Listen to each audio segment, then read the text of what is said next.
Hello, my friends. Welcome to the Chew. I'm Robert Wallace. This is the place where we ask, am I choosing the way of Jesus, or am I choosing my own way?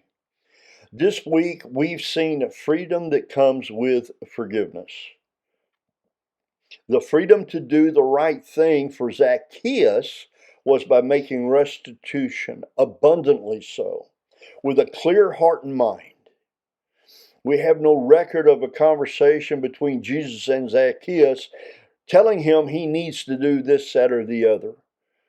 We only have the resulting action prompted by a heart change. This is what needs to be done. He came to that. What we need to understand is that when we receive forgiveness, a radical change takes place in us. What we do see here is the affirmation of Jesus for Zacchaeus in verses 9 and 10 of our passage from Luke 19. Today, salvation has come to this house because this man, too, is a son of Abraham. For the Son of Man came to seek and to save the lost. The sinful woman, without shame, without hesitation, without apology, made her way into the presence of Jesus with a single purpose: to pour out her devotion and love to this man, Jesus, who made her spiritually whole through forgiveness. We didn't talk about her this week, but how about the woman at the well? Because of her lifestyle, she was shamed into drawing water during the hottest part of the day when everyone else was indoors.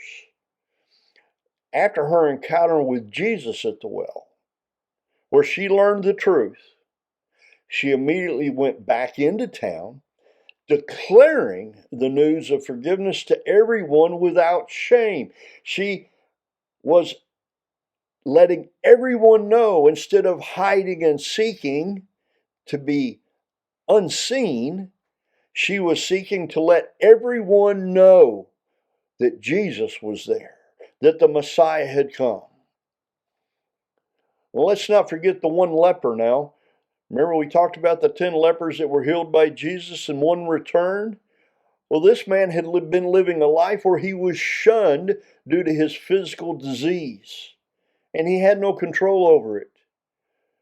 But because of his healing, his heart change, his radical change was one of inclusion and acceptance in the family of God. A radical freedom to associate with people again. Not only that, but he was able to freely follow Jesus as a disciple and a witness to all that Jesus was doing, and as a witness to what Jesus had done for him. These actions all testify to the radical freedom found in Jesus. They testify to a radical freedom to follow and obey Jesus. Leon Morris wrote this: freedom from the law does not mean freedom from God, but freedom for God. John Stott wrote this: Christian freedom is freedom to serve, not freedom to sin. And we see that service to God and King Jesus flowing in the examples that we've covered this week. Here are my questions. Do I know the radical freedom of Jesus? Does my heart reflect a heart change? Does my life reflect a radical change of heart and life? What's keeping me from living in radical freedom right now? What action is the Holy Spirit nudging me to take today? Am I going to choose the way of Jesus that leads to life and life in the full, or am I going to choose my own way? I'm praying for us as we carefully consider everything that we've covered today and indeed this week, that we're going to invite the Holy Spirit to help us, to give us eyes to see and ears to hear God's truth from His Word. That we're going to have a receptive heart and mind to receive the truths, and then we're going to take a step of faith with the same boldness, commitment, and courage of Jesus to do what the Holy Spirit leads us to do. I pray you'll have a wonderful day, my friends. Go in the peace of God. Blessings to you. Bye for now.